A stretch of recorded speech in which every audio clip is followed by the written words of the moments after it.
Good morning, good afternoon, good evening, everyone. This is Coach Beasley here coming at you with Photoshop and our learning objectives and output for our new lecture 4, which is going to go into the brush tools for coloring and painting. So we're going to take this hour and a half and kind of go through the different options that we have available to us and what we're going to be able to do with the limited now with what we got with the limited time we have. We're not going to go through every brush and every option and every tool. We're going to go over the main brushing tools. So paintbrush, pencil, the mixing brush tool. Those are going to be the main three. We're going to look at the options that are here. You have these couple of tools to go after. You have options to go after that we're going to be covering in what we are going to be doing. So let us get started. First thing I want to show everyone is the lecture 4. You have your class files. In the class files here, what you're going to have inside of the folder, I'm just going to bring open my version of it. So a little bit easier to see because you have kind of a visual thing going on. First thing is this file here called extract colors. We're going to use that. I'm going to show you how to go to this website of Coolers, which you learned in the lecture 3 with the color theory, to extract colors out of here. So I'm going to show you this new thing that they have here for being able to pull colors off of here. Then what I'm going to do is I'm going to take this file here after I go through just kind of a primer on how the brush tools and everything work. We're going to color this.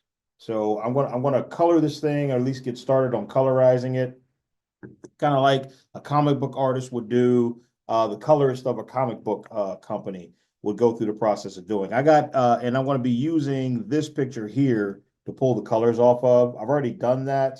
So I'll just show you what I did. And I'll even probably add that palette of colors in if you want to do this yourself on your own in the process. I'm going to show you what I did and how I did it. And then, using this extract colors file here for it. Now, what you also will have, going back to our lesson plan here, you will have this how to use the painting tools. This is a PDF that covers everything I'm going to be talking about. Your different painting tools, like your 2 different main panels that you would use with your brush tools. Also, your options bar with all the different options that are there. I'm going to try to cover them and what we're talking about, and all of the multitude of options with blend mode, opacity, the ink flow, and that sort of thing that goes into it, the details. So utilize this PDF to kind of go through and understand what you have in the details of things there. So just be aware so you know what you're looking at and what you're looking for.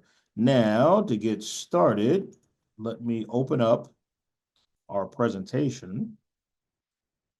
Mastering Photoshop's brush tools here. Let me go into my full screen mode to kind of cover this here. So what we are going to be doing here today is going through our different brush tools in Photoshop. So the learning objectives is to understand the base tools. A lot of different tools that are in Photoshop work off of the paintbrush tools options. Picking a brush, setting up those brush options to be able to paint and be either artistic with it or be very practical with it. There is a difference. If I'm doing color correction and photo retouching, I'm being very practical with a certain set of tools, brush tools that are going along with that. If I'm being a little more artistic, now I'm opening up the brush panel and kind of playing with the different artistic options that you have to make different types of painting effects happen with what I'm doing. So you can create custom brushes. You're really not creating custom brushes. What you're really doing is creating custom presets. You're setting up the brush to custom, in a custom way to paint a certain way like you want. And then you have the ability to save that as a preset. So you can come back to it on another day. And that preset's already there. It's already chosen. It's ready to go. And you don't have to do anything else. It's actually pretty simple and easy to do once you get through the process. So, main brushes we're going to cover: paintbrush tool, standard brush tool, plus your pencil tool, which allows you to create a hard edge line in your painting. It just looks different than your regular brush tool with the way that it paints.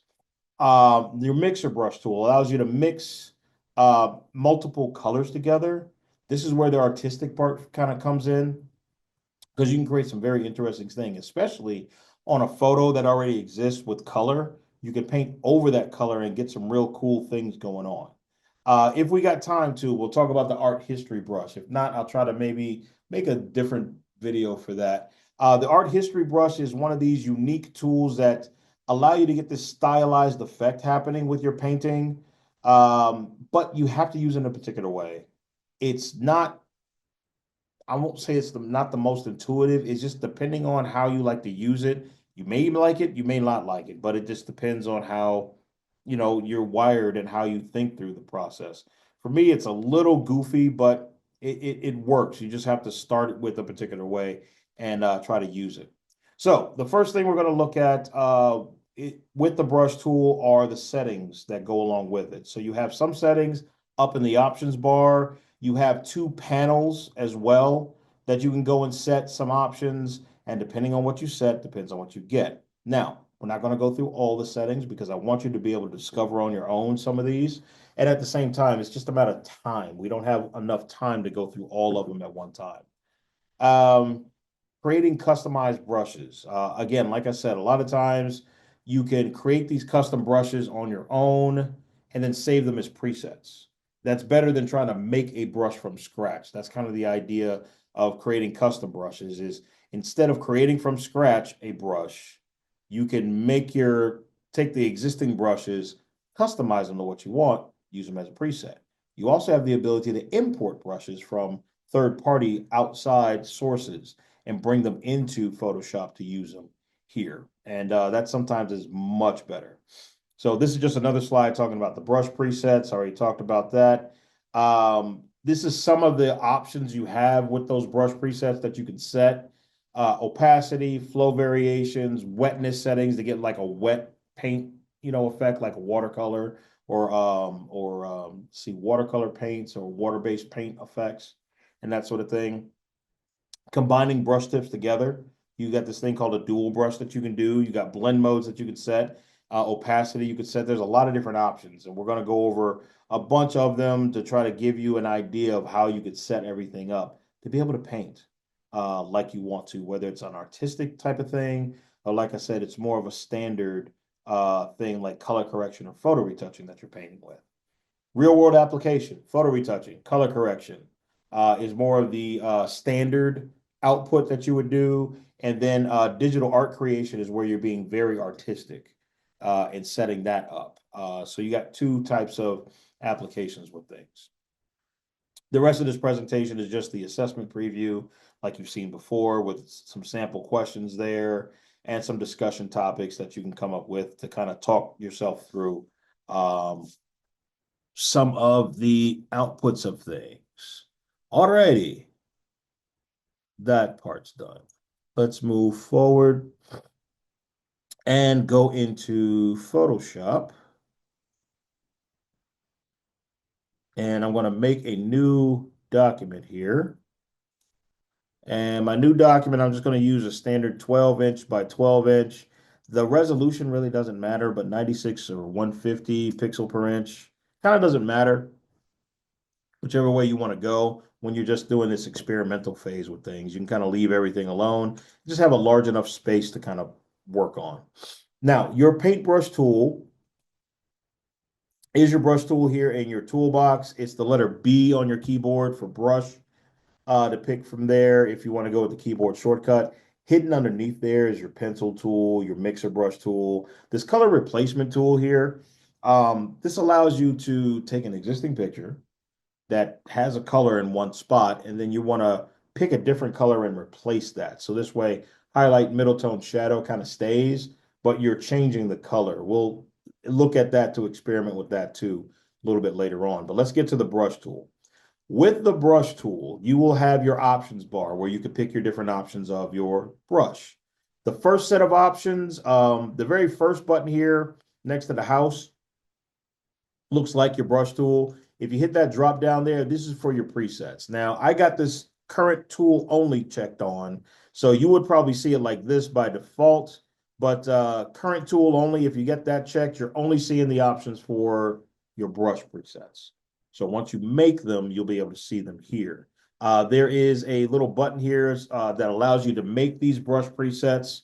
Little new button there, little square with the plus sign, universal new button. Next to that, you have your different brushes. Now, at first, your brush panel is collapsed down sort of like this. So I expand it over and out by using the lower right-hand corner of the brush panel here, just to open it up so that way I could see the majority of the brushes. The brushes are in these little folders, kind of grouped together with the more artistic brushes and the more general brushes. The general brushes are the ones you're going to use the most in your standard, regular photo retouching, color corrective world, painting and drawing and that sort of thing. The other brushes are going to be the more artistic type brushes. And with the brush presets, if you look at some of these other brushes here in these different groups, some of them have in the top right corner of the brush choice, got a little icon sitting up there. That little icon has to deal with what type of tool is going to be used with that brush type. So some of these are associated with your regular paintbrush. It looks like a little paintbrush there in that top right corner. Some of them are associated with other brush-based tools. Like this one is associated with my eraser tool for erasing away using these particular settings. So when you pick that tool, when you pick that particular brush, it switches you to that tool so you can use that tool. So if you're not paying attention, because I've done this before, you'll select the tool, you'll select a brush, switching you to a tool you're not prepared to use. And you're wondering why something's not working. Well, it's because you're on a completely different tool that's not related to what you're trying to do. So that can be a problem or it can be an issue. So just make sure you're picking the right thing. Now, with every tool brush, with every brush that you pick, what you're going to have at the top here is the size of that brush, which is how big or small the brush is. If you move, if you got this size window here enough, you can change the size of the brush. You can move your cursor off to the side and you can see the size of the brush. That's that circle that I have here for my cursor. So that way I could tell if the brush is too big, too small, before I get out of this little window here. You also have this hardness level, which you really can't see right now. So the only way to really show this to you is to illustrate this in a different way. So the brush that I pick, I'm going to use this hard round brush. Usually you double click, that'll select the brush and close the window. You have to pick the color you want your brush to be. So through my color picker here, the foreground color, I'm going to pick this black for right now. And I'm going to click in this empty space. Oops, I forgot I was playing with this stuff before. So I got to change all these options that I'll cover a little bit later. One click creates that brush. The flow is too low. Hold on.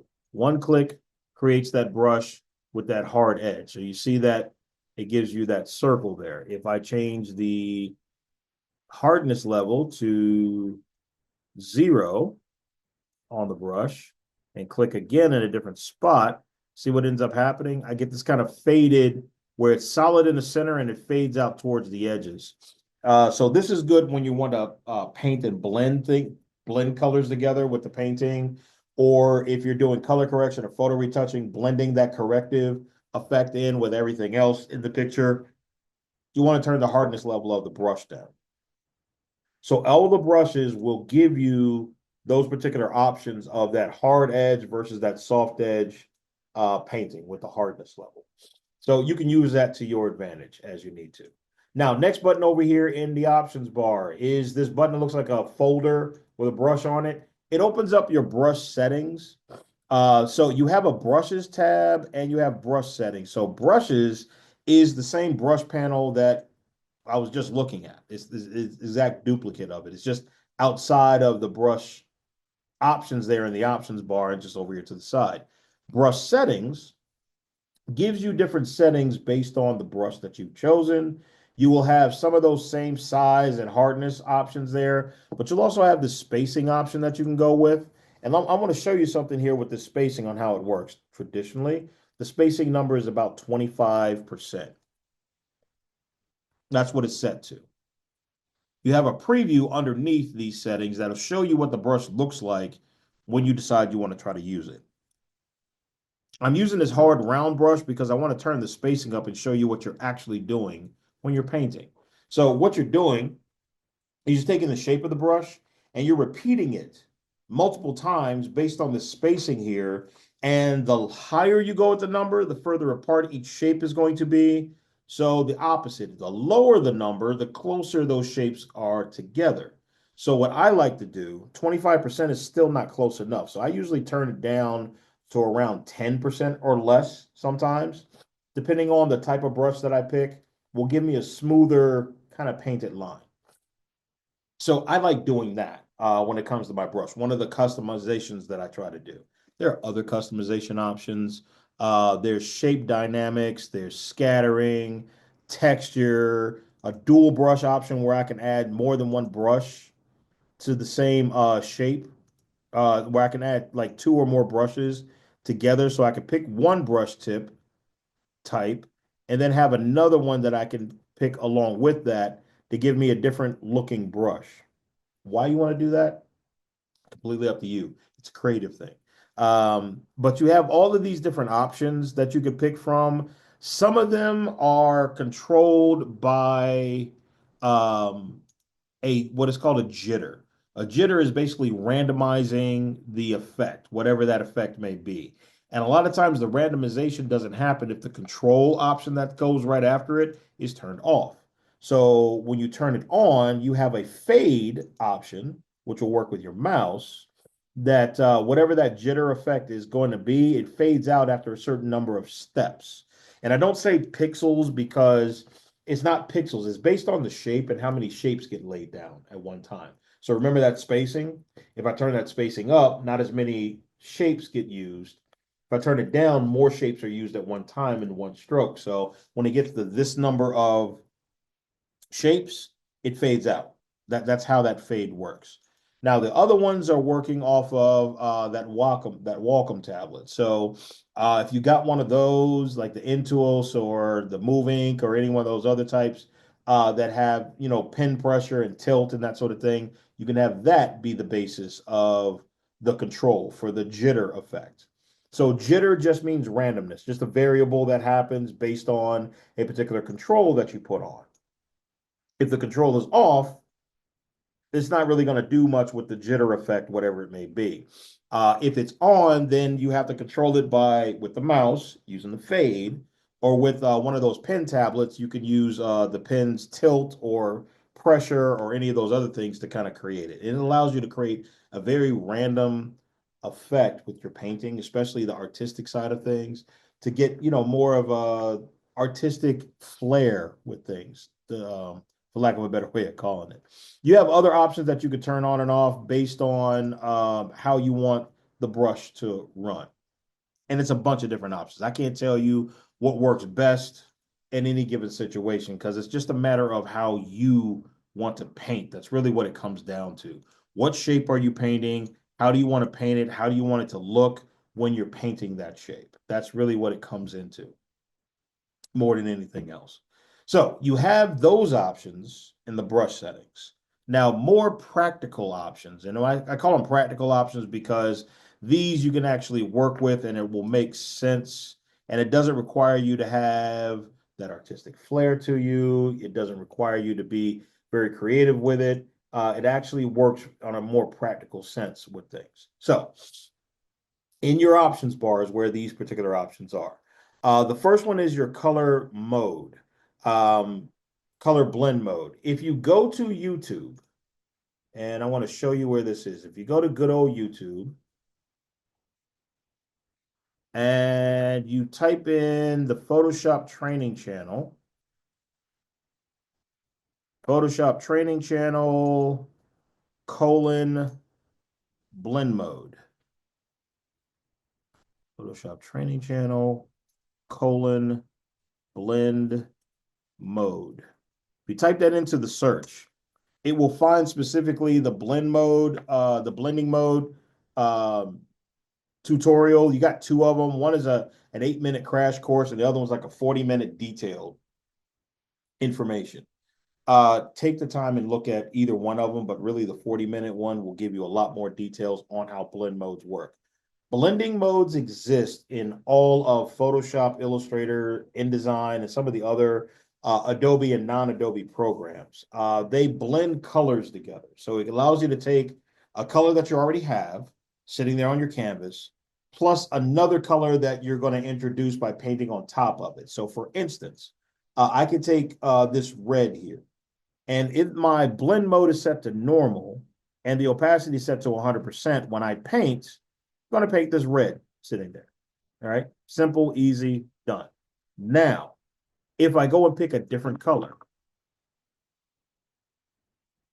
if I go pick a completely different color, let's say this kind of greenish blue, and I change the blend mode from normal to, I don't know, I'll choose overlay, just picking a color. Now what ends up happening is that color is painted on top of the red. Notice nothing happens to the white area, because white, straight white or straight black is usually neutral, meaning nothing happens with most of these blend modes.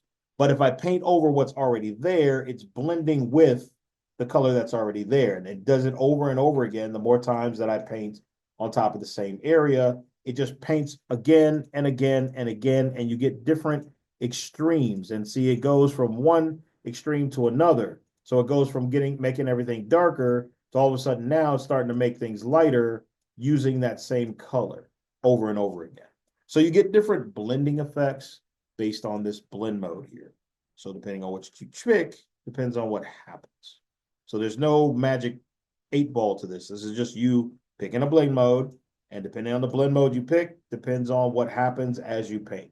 Some blend modes can affect the white areas, and some cannot. It just depends on what you choose. You also have an opacity. Opacity is the amount of that color being used at one time. So let me delete this here and start over. When I'm painting with a particular opacity, if I paint at 100%, I get that color applied.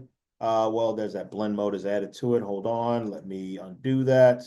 Let me go back to normal with the blend mode and paint to get that green. If I paint with a lowered opacity value, I'm painting with less of that green. So depending on how low I go with that opacity, depends on how much of that green that I'm painting with at that one time. Here's another thing that's fun though. If you paint over something that's already been painted with that opacity, look at what happens. It paints and adds on. So on this color, which is the one at the top at 100% opacity, nothing basic, nothing simple happened, nothing. But when I paint over this one with a reduced opacity and a reduced opacity, now they're combining together. So kind of like the blend modes, if I paint over the same area with a different opacity or the same one, I paint it over and over and over again, and they kind of layer on top of each other like paint, like layering paint. So that is one neat little effect that happens with just an opacity change. Now, there's another option here called flow. You want to think of flow similar to opacity. It's the ink flowing out of the paintbrush. That's how you want to think about it. By default, it's at 100, but if I have the opacity at 100% and the flow at 100%, then I'm painting with that full color. But if I paint with the flow at a reduced percentage, it looks like at first with the opacity at 100%, then I'm still painting with that full color. But if you pay attention to the edges, see right along the edges, it's kind of faded. Here's what happens with this flow. At 34% with the opacity at 100%, if I just click once in this spot, see, it's kind of faded. It's kind of a faded effect, all right, where it's not 100% of that color. So it's the airflow. It's all, think like a spray can or an air gun or an air brush being painted. I have less air spraying that color out. If I stick in the same spot and kind of hold my mouse in the same spot, it prints more and more of that color. If I click and drag slowly, it kind of gradually fades that color into play. If I go quickly, all right, it's less of that color sprayed at one time. So the coverage of color is a little different. So flow is a very interesting piece to use. It allows you to change the airflow of the color. Combine that with the blend mode and the opacity, you can get different color-based effects based on airflow, the speed at which you click and drag. It's something that you could actually change because this little button right here that looks like a circle with a thing pointing to it that's between the flow and the opacity, that allows you to turn your pressure sensitivity option on your graphic tablet on. So if you have one of those Wacom tablets or something similar, you can kind of use that to kind of adjust the pressure sensitivity, and then things like the airflow and the opacity can be changed accordingly. And again, different color effects that you can do. Makes it kind of fun to play with. There's even an airbrush option that you can turn on that's kind of deprecated because it kind of doesn't work like you want to. But it does work with the flow where if you turn the flow amount down, it's supposed to give you kind of that airflow effect going on, um, like you would have with an airbrush, but I never really see the full effect of it being used a lot of times now. Before, if you had like the graphic tablet and change the opacity and the flow, you would get a particular air spray effect. So the longer you stay in one spot, things will get darker. But if you click and drag over an area, it just pretty much, it's kind of like if you just turn the opacity down, you know, the flow and the opacity ends up looking the same kind of way. So that airbrush option is kind of not that important. Now, smoothing, here's another one that's kind of important depending on if you're using your mouse or if you're using the graphic tablet. So I want you to pay attention to my mouse and the line that gets generated as I click and drag. So as I click and drag, if this smoothing is set to 100%, notice how the line is trailing behind my mouse and kind of like trying to catch up to it. Okay. What smoothing does at 100%, it tries to give you a smoothest line possible. It does that by not painting immediately and kind of let you, if you got the jittery hand, it kind of takes the jitters away. So you get kind of a smooth painted line all the time, even with the jittery hand scenario that you may have. Too much Pez at coffee in your diet or something like that. If you turn the smoothing down, which usually by default is somewhere around a 10 to 20%, what'll happen, what you'll notice is that the line doesn't trail as far behind what you're painting. If you turn it all the way down to 0 with the smoothing, where you paint is tagged along right with the mouse, right with your mouse there. So if you have a graphic tablet, like one of those Wacom tablets again, you can use that smoothing to kind of adjust the fidelity. Like as I'm drawing, do you want it to have like a trail behind you, or do you want to have it like right on where you paint?